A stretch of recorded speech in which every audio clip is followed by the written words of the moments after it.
we're certainly seeing a growing concentration of wealth and political power among a very small group of people. I think most notably of the fact that Trump has assembled the richest set of advisors and cabinet members in American history.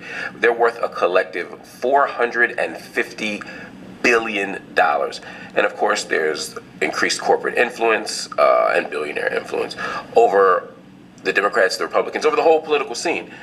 How much of that context is important for understanding the future of American democracy? Is American democracy under threat because of this stuff? Under threat? Does it exist, Mark? I don't think it exists. It's a veneer. It's the end of the Roman Empire. You have the symbols, the iconography, and the language of a democracy, but internally, corporations and oligarchs have seized all of the levers of power. I looked at this election as a battle between corporatists and oligarchs. Corporatists, the Democrats, they want something very different from oligarchs.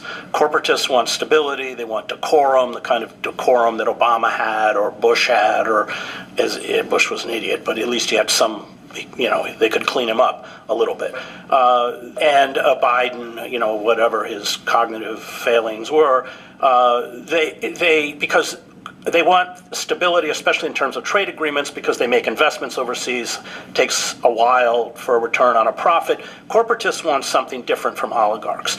Oligarchs are about chaos. They're about, as Steve Bannon said, deconstructing the administrative state. Why? Because it is a pure form of rentier capitalism.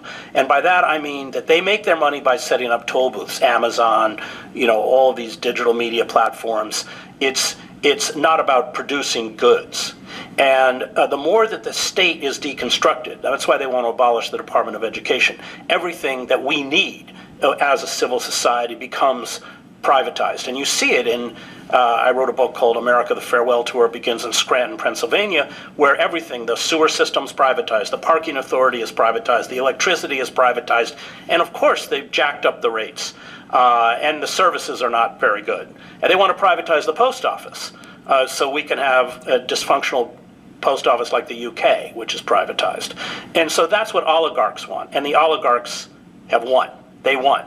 And but that's what this battle was about. In terms of if we strip away its the kind of trivia or the cultural differences between the two parties, that at its core was what it's about. And so we have, as you point out, we have now an oligarchic system. But as Aristotle wrote, once you create an oligarchic system with those kinds of inequities, then your only two choices are tyranny or revolution.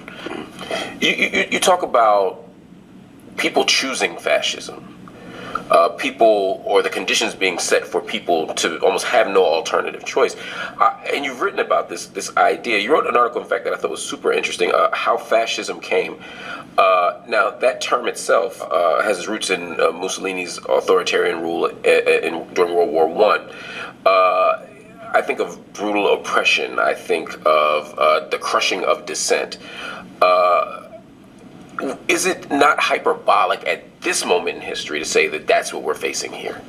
Well, every fascist system has its own peculiar characteristics. So you mentioned Mussolini. That was rooted in ancient Rome and the glory of Augustus and all this, whereas German fascism was rooted in Teutonic myths, and Spanish fascism under Franco was something different. Robert Paxton, when he writes his book, The Anatomy of Fascism, he calls the Klan the most authentic fascist movement in American history. And again, Paxton, in the book, says that it won't come with jackboots and the swastika. It will become with the Christian cross and mass recitations of the Pledge of Allegiance. And I certainly came away after spending 2 years with the Christian right with a belief that these people, that they had politicized and used Christianity to build a native fascistic movement, of course grounded in white supremacy, and you've seen Trump has no ideology; he's just a grifter. But he has filled that ideological void with these figures like Mike Huckabee, who calls the West Bank Judea and Samaria, or his UN ambassador, who said, suddenly U.S. foreign policy is rooted in biblical myth. That's where we're headed.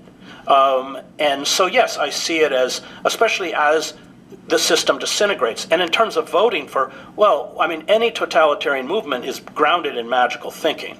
And when the real world becomes so onerous, so oppressive, so exploitive, and you engender that kind of despair, and all the writers of totalitarianism ground the rise of totalitarian movements, Hannah Arendt, Fritz Stern, all of them, in despair, which is what's happened to a significant part of the country, then you reach out for magical thinking. That's what Trump offers. He, none of it is coherent, but fascism's not really a coherent ideology.